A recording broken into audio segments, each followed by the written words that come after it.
Hey guys, so we were down at Kinston yesterday. Just kind of wanted to give you all a little introduction as to why we're here and the beautifulness that is in the background here. John is still out of town, so I wanted to give you guys some weekend updates. Was down here at Miss Crystal Forrest Kennedy Camp. Figured we'd give you guys an update on the race cars, street cars, what was going on. A little bit of surprise.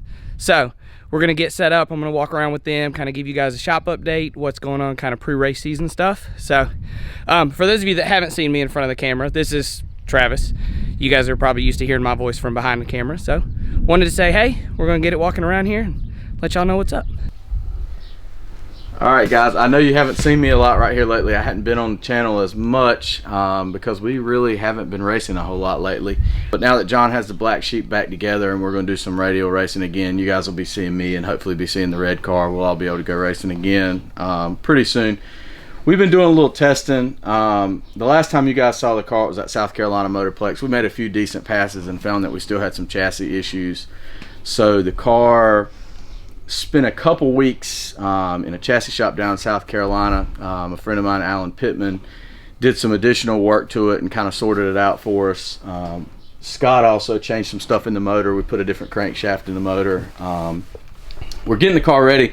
The goal this year is to run the all steel, all glass boost class with Carolina No Time, and also for that class we have to put an 88 on it, and that makes us X275 legal, so I may go and get my head blown off an X275 a couple times just so I can put the stickers on the car.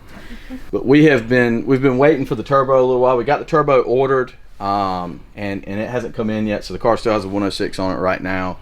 Hopefully that'll be in the next week or two so we can go to Woodstock. I did try to go testing at Galot about a week ago, and I made a good pass. It was fine. And, you know, the car had an issue where it would knock the tires off and then it would just turn hard right. And the car went out, it knocked the tires off, it went dead straight, it did its job. And I locked the brakes up and spun it sideways, which was 100% driver error. So we're going to do a little practice private testing here coming up in the next week or so, and hopefully I'll do a little bit better job as a driver this time. You know, I've been out of this car a while, and I'm not used to a car that goes this fast. I've driven nitrous cars, you know, but there's a lot of difference in a car that goes, you know, 490, 480, and, you know, a car that's trying to go like really fast. And, you know, we're trying to go fast enough to compete in all this radial stuff, and, you know, you can't go. I get really killed if I go 480s, and that seems to be 480s is my driving abilities. So we're working on that. But you can look at the car. Everything about the car pretty much is the same right now. We changed the crank. We put a Callie's Ultra Billet crankshaft in it. We had knocked the thrust out in my crank a couple times. Just related to getting everything right with the transmission and that kind of thing. But Scott wanted us to take it up to Kevin, and Kevin did a roller thrust in it this time. We did the fuel hoops, and then we brought it back here, and, you know, Scott put the motor together like he always does, and the motor ran great. Devin had the tune on point. The car idles and runs better than it ever has before. I was really happy with it. Like I say, the only issue really at this point is the driver, but the car's ready to go. It's ready for the season. We're going to swap that turbo as soon as it gets here, and hopefully we will see you guys at Woodstock. I probably won't go to Woodstock if we don't get a turbo between now and then, but, you know, we'll see. So I just kind of want to let you guys know what's going on with this car. It's still ladder bar right now. We're going to give the ladder bars a few more shots, and we may end up going to a 4-link setup or changing something if we can't figure out how to make it work, which we really hadn't done as of yet. Also, the you guys hadn't seen Old Yeller lately. Old Yeller has not been out because it's been in the chassis shop. I went and got it yesterday from Alan Pittman, and Old Yeller had the factory 12 volt, and it's such a heavy car that it wanted to kind of pull the axle ends around and move around a whole lot, and it would always shuck a gear. You know, it would give the ring gear root canal pretty much on the regular. So John got us hooked up with a Strange 9-inch for this car, and then we took it down to Allen. He built some new exhaust for it. We went to aluminum exhaust on it, and we also, this is like the crown jewel. Dad and I had both always wanted a set of Lemons headers, and so we finally, there we go. Is that old street car stuff? Yeah, old street car stuff. So anyway, Dad Dad finally decided to go with the Lemons headers like he had wanted for a long time. So we just got it back. We're gonna top a few loose ends on it. I got to build a couple new plug wires because the headers are routed different, and this one will be ready. We'll probably test this one next weekend somewhere. And the other thing is, you know, we've gotten the street manners on it a lot better, so Pop can start driving around on the highway and stuff again, you know, a lot more than we have in recent times. We did switch this car over. You guys saw me install the Terminator X. Terminator X was great. It did what I needed it to do, but we really wanted more data logging. Dad and I both are like, love data logging. Like, that's something that we enjoy about racing. We did upgrade this car to a Dominator. That is like a plug and play switch over. Some of the inputs and outputs you need to move around because the Terminator does more like ground inputs and outputs. So some of that stuff we had to change around. I had to change around a few pins right there at the connector, but there really wasn't a whole lot to that. Devin also made a video on switching from Terminator X to a Dominator. If you guys are interested in that, you can watch that. So I don't think there's really anything to see. It's about the same in here, and the carpet's kind of out of it right now, where we've been working on it and thrashing on it, but it should be ready to go. We got Miss Crystal's baby in the background. I figured if we were giving an update, we'd just have everything out right now. I was gonna say, I feel like we've seen this car in the background a few times. Yeah. But never actually introduced this car, because if you have first-gen Camaros, you have to have all the first-gen Camaros. Hey, every year, why not? Is there? Yeah. This one, I got this one when I was 16. I made payments on this one working at Chick-fil-A. It's a pretty stock, you know, 69 Camaro that we cruise around. Miss Crystal loves this one out of all the cars. This is by far her favorite. We're hoping we're going to convert this one to fuel injection, but there's just so much stuff going on around here right now. We really haven't gotten around to it.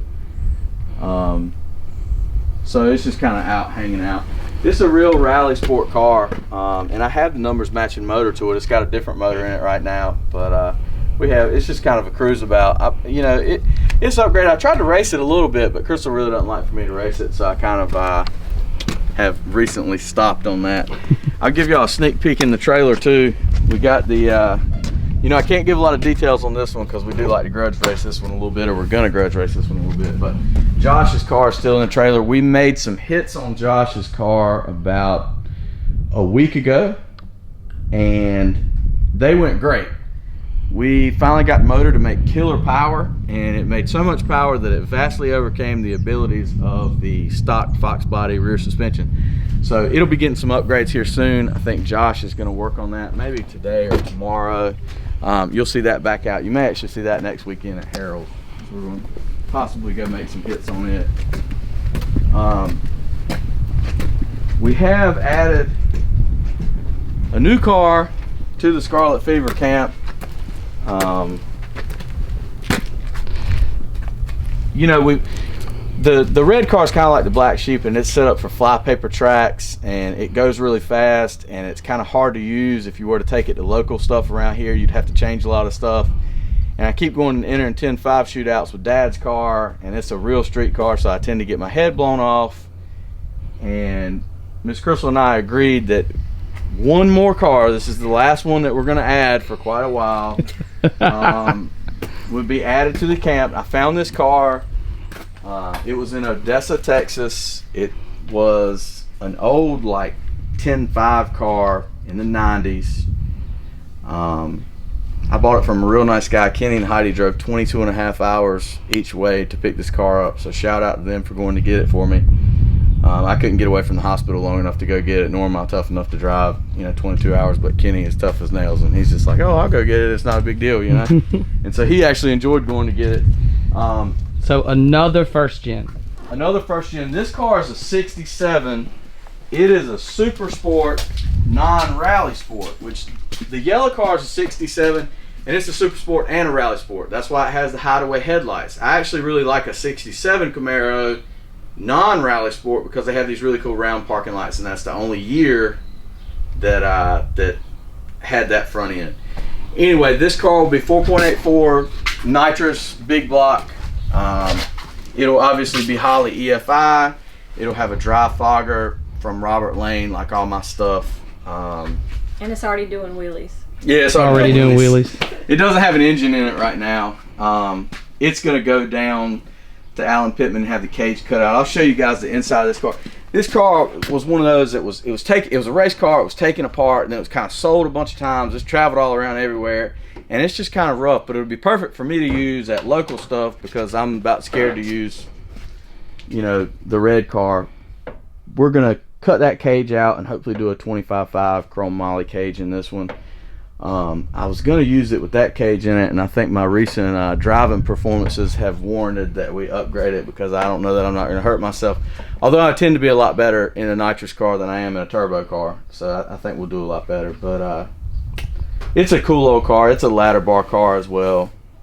Stock floor, stock firewall. Stock floor, stock firewall. I did get with my buddy Ron Rhodes, and we ordered a Smith front end for it like we have on the red car because the front end on this car, you want to take the front off up, Miss Crystal? We'll show them.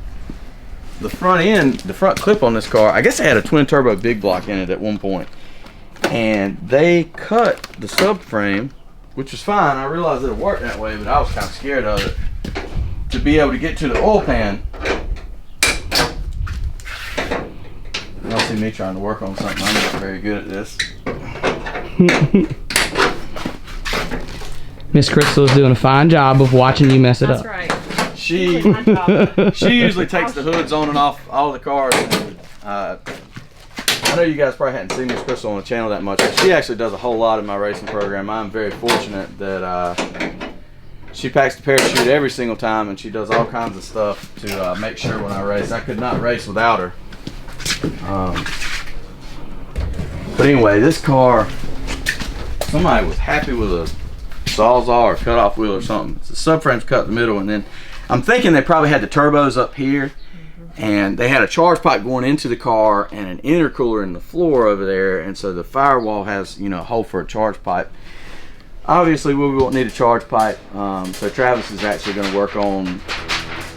It's windy out. Travis is going to work on filling in some firewall holes and hopefully doing a little restoration work. He's actually got a fair amount of restoration type work to do to this one before it goes to the chassis shop.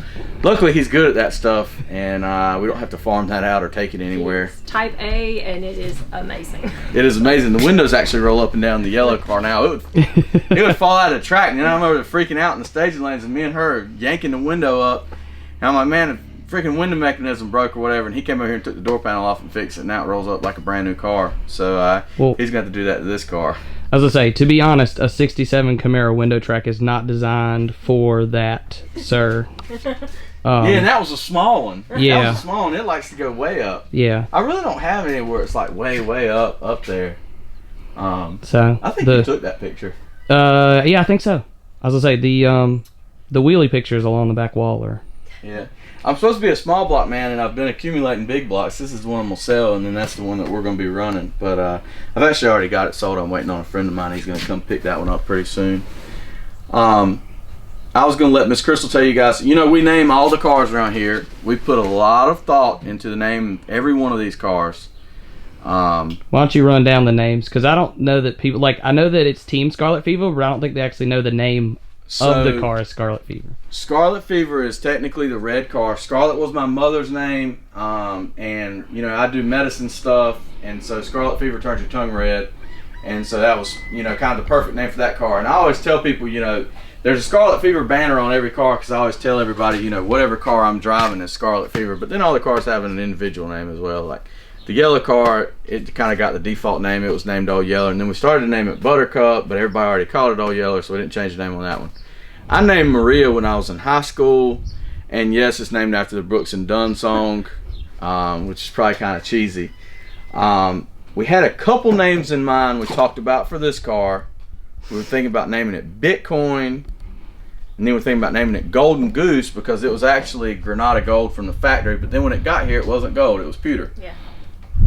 And so we have settled on Jules. And I'm going to let Miss Crystal tell you why we named this one Jules. So we had a good friend that we drag race with who unfortunately passed away last year in June, and he was just a great friend to both of us, supported me when I was in nurse practitioner school every day, positive messages, and he was just always there, always around, always on the grudge scene, always knew what was going on there.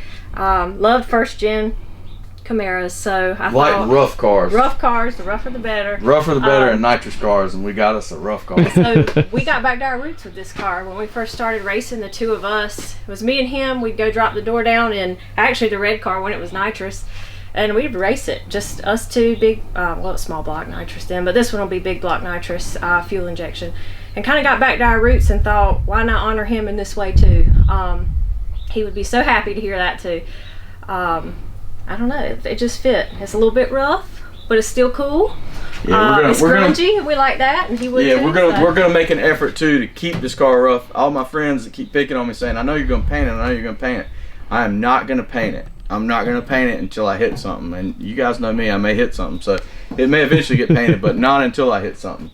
And I'm gonna try to avoid that. I've been pretty good at it right here lately.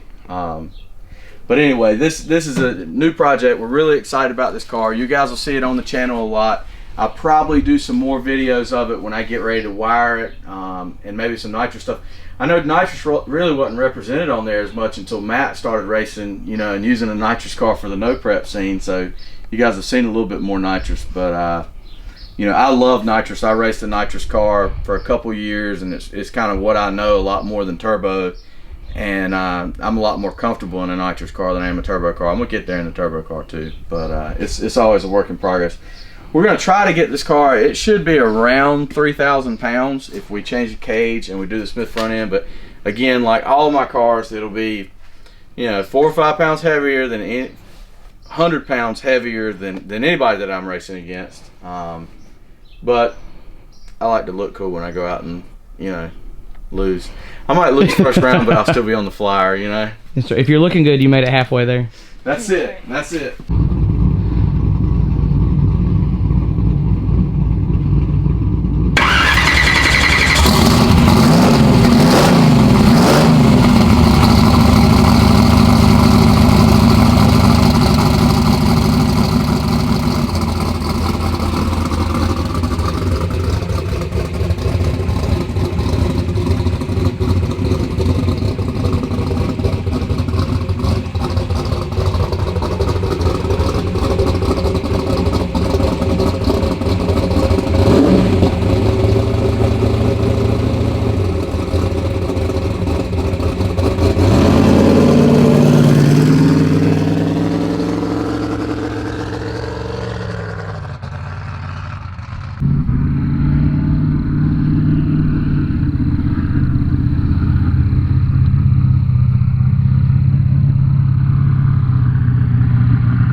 Decided to do a little testing. Got the red car finished up.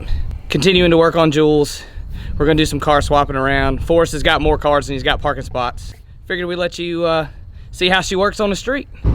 Work in progress. But we have started an impromptu car show.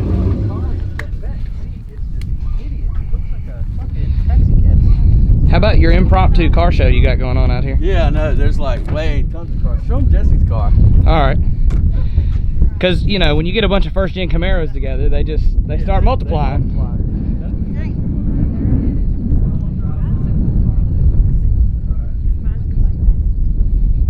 So, That's the best part. That is silver.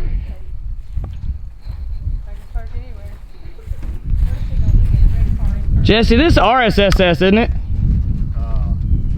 Just RS.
right, guys.